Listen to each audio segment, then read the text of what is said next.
అగ్గిపెట్టె, అందులో ఒక పట్టు చీర. వినడానికి ఆశ్చర్యంగా ఉన్నా ఇది నిజం. చేనేత కళాకారుడి అద్భుత ప్రతిభకు నిదర్శనంగా నిలిచిన ఈ అపురూప పట్టుచీర ఇప్పుడు ఇంద్రకీలాద్రిపై కొలువైన శ్రీ కనకదుర్గమ్మ సన్నిధికి చేరింది. కేవలం 200 గ్రాముల బరువుతో 5.5 మీటర్ల పొడవుతో రూపొందించిన ఈ విశిష్ట చేనేత కళాఖండం భక్తులను, చేనేత ప్రేమికులను విశేషంగా ఆకట్టుకుంటోంది.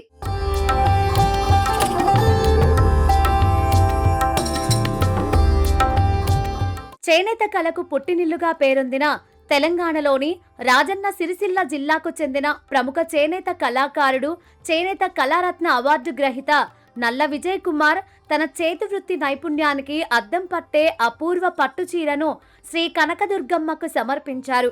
విజయ్ కుమార్ రూపొందించిన ఈ చీర 5.5 మీటర్ల పొడవు, 48 అంగుళాల వెడల్పు ఉన్నప్పటికీ దీని బరువు కేవలం 200 గ్రాములు మాత్రమే. అంతేకాదు, ఈ చీరను మడత పెడితే ఒక చిన్న అగ్గిపెట్టెలో సైతం సులభంగా ఇమిడిపోతుంది. వారం రోజుల పాటు శ్రమించి మగ్గంపై అల్లిన ఈ కళాఖండంలో సాంప్రదాయ ఇక్కత్ డిజైన్ను అత్యంత సున్నితంగా మేళవించారు. ప్రతి నూలు పోగులో కళ, ప్రతి అంగుళంలో నైపుణ్యం ప్రతిబింబించేలా ఈ చీర రూపుదిద్దుకుంది.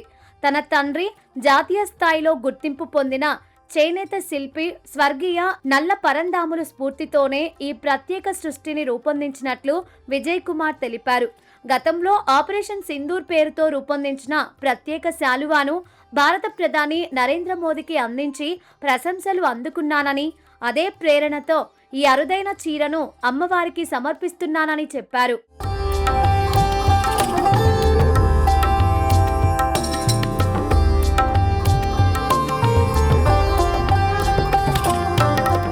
అమ్మవారికి సమర్పించిన ఈ విశిష్ట చేనేత కళాఖండాన్ని పరిశీలించిన దేవస్థానం ఈవో వికే సీనా నాయక్ కళాకారుడి ప్రతిభను అభినందించారు.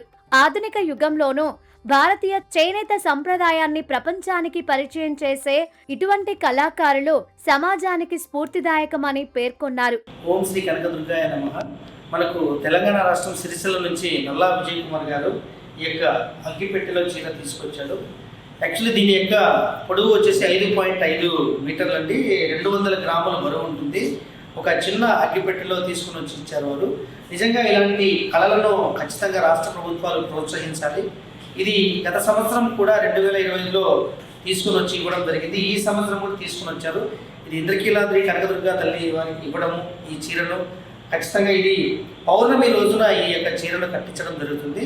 వారికి ఖచ్చితంగా మనం ప్రోత్సహించాలి. ఇటువంటి చీరను తీసుకుని వచ్చి అమ్మవారికి భక్తితో సమర్పించడం కూడా చాలా సంతోషిస్తున్నాము. ఖచ్చితంగా వారికి అమ్మవారి ఆశీర్వాదం ఎప్పటికీ ఉండాలని చెప్పేసి కోరుకుంటున్నాను.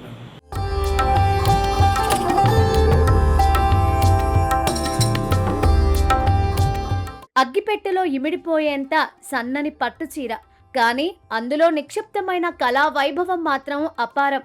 భక్తి, సంప్రదాయం, సృజనాత్మకత కలిసిన ఈ అపూర్వ చేనేత కళాఖండం శ్రీ కనకదుర్గమ్మ సన్నిధిలో ప్రత్యేక ఆకర్షణగా నిలిచింది.